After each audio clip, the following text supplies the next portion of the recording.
الحمد لله رب العالمين والصلاة والسلام على خاتم الأنبياء أشرف المرسلين وعلى آله وأصحابه أجمعين أما بعد. Now we get the issue of what about حامل, يعني who is a حامل, the one who is pregnant. مرضع is the one who is breastfeeding. Okay, so those are two terms. In أفطرت, يعني if they break the fast. If somebody is pregnant and they're able to fast without any harm to themselves or to the developing fetus, they can. There's nothing wrong with that, right? If the pregnant woman is afraid either for herself, her own health, or the health and development of her fetus, the child, then they can break the fast. طيب. What about the breastfeeding woman? The one who she's not pregnant, she already gave birth, and she's past her nifas, because remember, in nifas you're not going to fast, right? The hayd and nifas. But she's afraid that either fasting will harm her because she's breastfeeding the child, so it's going to be harsh on her health, her own well-being, or she's afraid that she will not develop enough milk to feed the child because of breastfeeding and fasting. So in both those cases, the Sharia, being such a practical way of life, allows, if needed. Again, we have to emphasize, if there is no need, some women, mashallah, they breastfeed their children for a long time, more than 2 years sometimes, and if they're healthy and they're able to breastfeed and not have to break the fast, they're perfectly fine for them to fast. Only if there is a need, then yes, they can break the fast. But now there are going to be two case scenarios. خوفا على أنفسهما, either they will be afraid for themselves. You have to understand there's a very important distinction being made. One is that they are afraid for their own health. So here the Muallif says, فَقَضَاهُ فَقَدْ, then the woman, she just makes up her fast. What does she do? She makes it up when she is able to afterwards. وَعَلَى وَلَدَيْهُمَا, or on the child. They are either, and this is mentioning for both the pregnant and the breastfeeding, that now they're not worried about their own self, they're worried about the child. Then they have qadata, they both, in both of these scenarios, they do qada wa ta'amata, and they feed for every day. لِكُلِّ يَوْمٍ مِسْكِينًا, miskinan here being the people who are in need, being fed, and we'll talk about how much and all that inshallah coming up. I want to break it down with some khilaf of madahib and adillah and all of that now to understand. According to the consensus of the Muslim ummah, across the board, and every time I teach these kutub, like we did Umda, we did Akhsar al-Mukhtasarat, now we're doing Zad, I go back and check all the adillah, and I go back. It's not like I just take my old notes and kind of rewrite them, because then what's the benefit to the tullab or to me? We have to grow. And this took me a long time to go back and look at the adillah, because this is one of those masail where the khilaf is very confusing. And wallahi, I love my shuyukh and teachers, and even some of them took a different view on this mas'ala. And we sat down and discussed for a long time until, subhanallah, one of them, he changed his own view, right? So there are three major opinions amongst the ulama of Islam on how to make up. But ijma'an, I did not find any khilaf that they are allowed to break the fast. Like I didn't find any of the ulama say no, and even if there is a harm to her or her child, she has to fast. No, because the sharia is very practical. طيب? But what will they do to make up for that fast? The first opinion is for the hamil, the one who is pregnant, and the murdi', the one who is breastfeeding. Both of them, alayhuma, both of them qada faqad. They just have to make up the day. And this is the opinion, the mu'tamid of the Hanafi madhab, Abu Hanifa and his ashab. Although I found some khilaf bayn al-madahib as well, like between the madahib, the ulama that took different views, but this is the mu'tamad, this is the relied upon opinion of the Hanafi madhab. And this is the preference of Shaykh Muhammad Salih ibn Uthaymin in Sharh al-Mumti'. He also preferred this view. And as I mentioned, many of my own teachers, they took this view as well. One of them, Shaykh Abdul Qasim, Shaykh Abdul Basit al-Qasimi, he was from Imarat, and we studied Al-Umda Umdatul Fiqh and Umdatul Ahkam. And this is another point I want to make is this is one of the benefits of studying a matan in fiqh. When we studied Umdatul Ahkam in hadith, or even if you study Bulugh, most likely you will not get into this depth of this mas'ala. You will just cover the hadith on qada and it'am, but not into the differences here. When we studied this, he took a different view. He took this view as well. Alhamdulillah, we'll discuss the changing of that view later, but this was the view. The second opinion, and this would be the opinion of the Jamhur, the majority of the ulama, because there are two major madhahib and many others who agreed with that madhab, is what is presented in the matan here, that upon the one that is afraid for herself, the one that is afraid for herself, the only thing she has to do is make it up. Qada faqad. But the one who is afraid for the child, whether she's pregnant or breastfeeding, herself she's healthy, but she's breaking the fast because of the need for the child, has to make up the day and feed a miskin for each day. This is the mu'tamad opinion, and by far I found the majority of the Hanabila upon this opinion, and the Shawafi and the Shafi'i madhab as well. And this is one of the two opinions Ibn Abdul Barr gives to Imam Malik,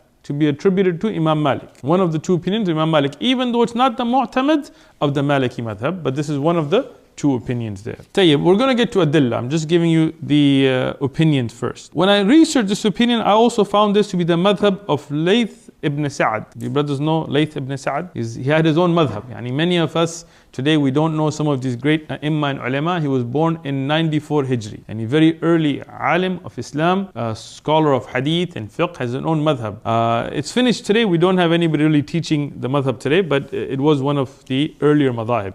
This is also his opinion, and the opinion from Mujahid, the great tabi'i. Mujahid, this is also in Sharh al-Kabir attributed to Imam Mujahid, the great mufassir and tabi'i. A third opinion, and this is the mu'tamad of the Maliki madhab, which is that for the pregnant woman there is qada only, but for the breastfeeding woman there is only feeding. It'am faqat. So do you understand the difference between these two opinions now? The third opinion says for the breastfeeding woman, if she breaks a fast, she does not need to make it up. She just feeds a miskin. You guys understand the three opinions or no? I want you to understand. I don't just nod and move forward, okay? First opinion, both of them. Pregnant, breastfeeding, doesn't matter if they're worried about themselves or for the child. For in every case, they just make up a day. Second opinion, for both, breastfeeding and pregnant.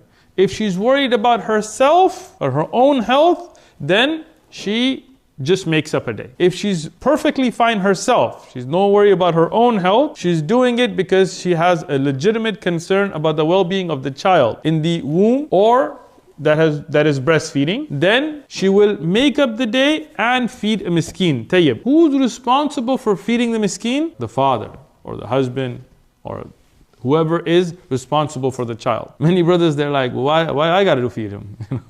Well, you thought it was just all fun and games. I'm the head of the household. I'm the man. Well, it comes with responsibility. You want to play the father figure, then you got to pay the cost. And this is something very interesting. This is in the shuruh of Za'ad, you will find that the responsibility goes to the caretaker of the child, whether it's the father or the grandfather, whoever is responsible for the child. The third opinion is that for the pregnant woman, she will just make up a day, but for the breastfeeding woman, she will not make up the day, she will just feed the needy, the miskin. And this is very popular among some people because it's a very easy opinion, right? People like this opinion. I get messages every Ramadan and so on, Shaykh, please take this opinion. Well, I can't take opinions because you like them. I have to be driven by the adillah, the proofs. So let's get to the adillah. If we look at the marfu' ahadith, and I'm not going to go too deep. I spent a lot of time on the ayat of Quran and the athar and tafsir of those ayat and so on and so on. We do find that the sick is given tashbih with the breastfeeding and also in clearer narrations with the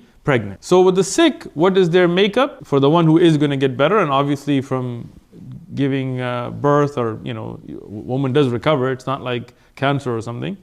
So there, what we find is just to make up, right? And that's why Shaykh Ibn Uthaymeen and others, they took the first opinion, and that is the mu'tamid of the Hanafi madhab. But there are some athar from Sahaba, and some of these Sahaba are the narrators of those ahadith that clarify that which has not been discussed in the hadith.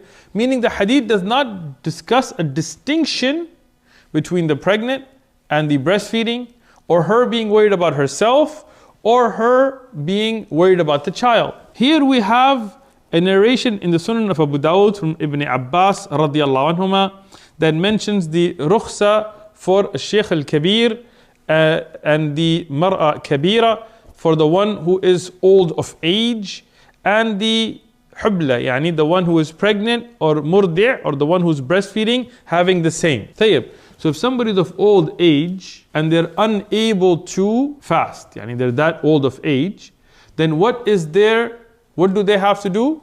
They feed the miskin. Tayyib. And this hadith, I looked up the takhrij myself, Imam al-Nawawi graded to be Hasan. I looked up every rawi just for this dars. And it is a reliable hadith. There is no da'af in it. Some of the rawat are not at the level of sahih, but it is a Hasan rawaya for sure. Tayyib. And it is supported by a second riwayah that Abu Dawud has also reported, and in Tafsir al-Tabari, it has also come under Surah Al-Baqarah in the 184th ayah. Tayyib. Which shows Ibn Abbas took a view that in these situations she just feeds.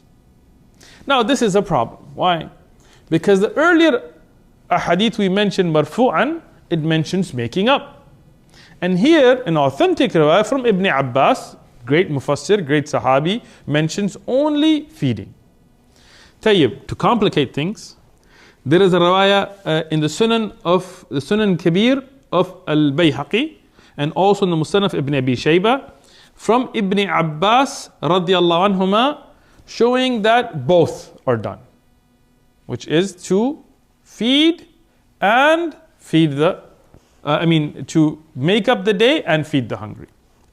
There is also a riwayah from Ibn Umar radiallahu anhuma, Abdullah ibn Umar, bil qada wal it'am, and this in the Sunan al-Kabir of al-Bayhaqi. I looked up the sanad myself and did takhrij on every rawi, sahih sanadan, no doubt to its authenticity. Then there are riwayat from other a'imma and ulama as well, but those are tabi'un, so I'm going to leave those out. I'm going to stick to the Sahaba radiallahu anhum. There is also a riwayah from Ibn Abbas and Ibn Umar that shows both to make up the day and fast, but also shows either.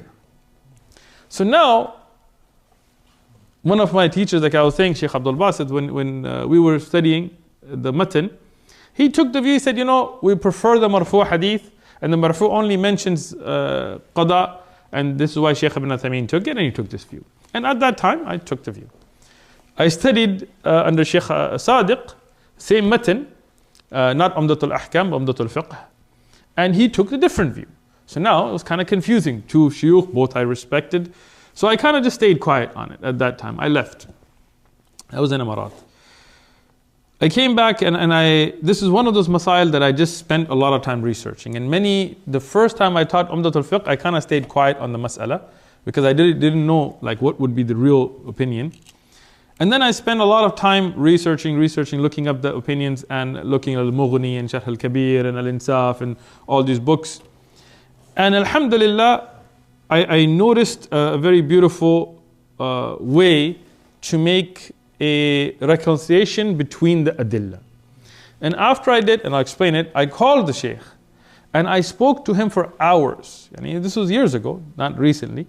This time I had to kind of re-evaluate everything again just to make sure. And alhamdulillah, after I explained it, he changed his view, which is a very good quality that he has. If we look at these adillah in silos, then everybody can take an opinion. But if you start to put them together, especially because some of them are from the same Sahaba, Ibn Abbas and Abdullah ibn Umar, so then it shows that there is a difference in implementation. Why does one of them show just it'am? Because if you look with it, the qada would be done for the woman herself. The it'am is for the child. And if you look at those adillah that just mention qada, then this would be for the woman who is afraid for herself, because her tashbih is given in the ahadith with the marid. With the who? The sick. Tayyib. So if you take those ahadith from the first opinion, then the tashbih has to be done with the sick. But if she's worried about the child, like she's breastfeeding a child, you cannot give tashbih of her with the sick, because she's physically fine. You understand? So those adillah will be for the woman who's either pregnant or breastfeeding that is worried about herself.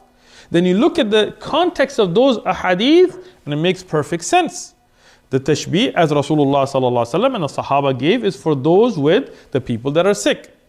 But then when you look at the adillah that mentions it'am, feeding, or both, then you realize that this is in context to the woman who is physically able to fast, but now she is still breaking it for the child.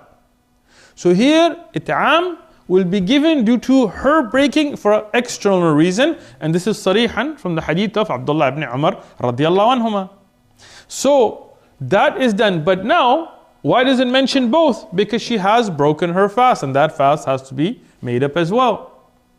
So after looking at a lot of adillah, what is clear is the second opinion, which is the mu'tamad of the Shafi'i and Hanbali madhab and one of the rawat from Imam Malik. And this is what is clearly mentioned from Ibn Abbas and Abdullah ibn Umar radiallahu anhuma, explaining the different cases, which is that if a woman is pregnant or breastfeeding and she is worried about her own health, she's worried about her own sickness or well-being and herself, then she's able to aftar, yani to break the fast, and she will only make up that day. After Ramadan, whenever she can, she will make up that day. If she is physically fine, she has no sickness issues, no health issues for herself, she could fast, right? But there is a legitimate concern for the child, then she will break the fast, but she will make up her day, and the responsible for that child will feed a miskeen for the child. And this takes all the adillah and brings them in harmony. And this is what I see as the strongest opinion. I know it feels like I spent a lot of time on this issue, but inshallah it will help you understand how adillah work.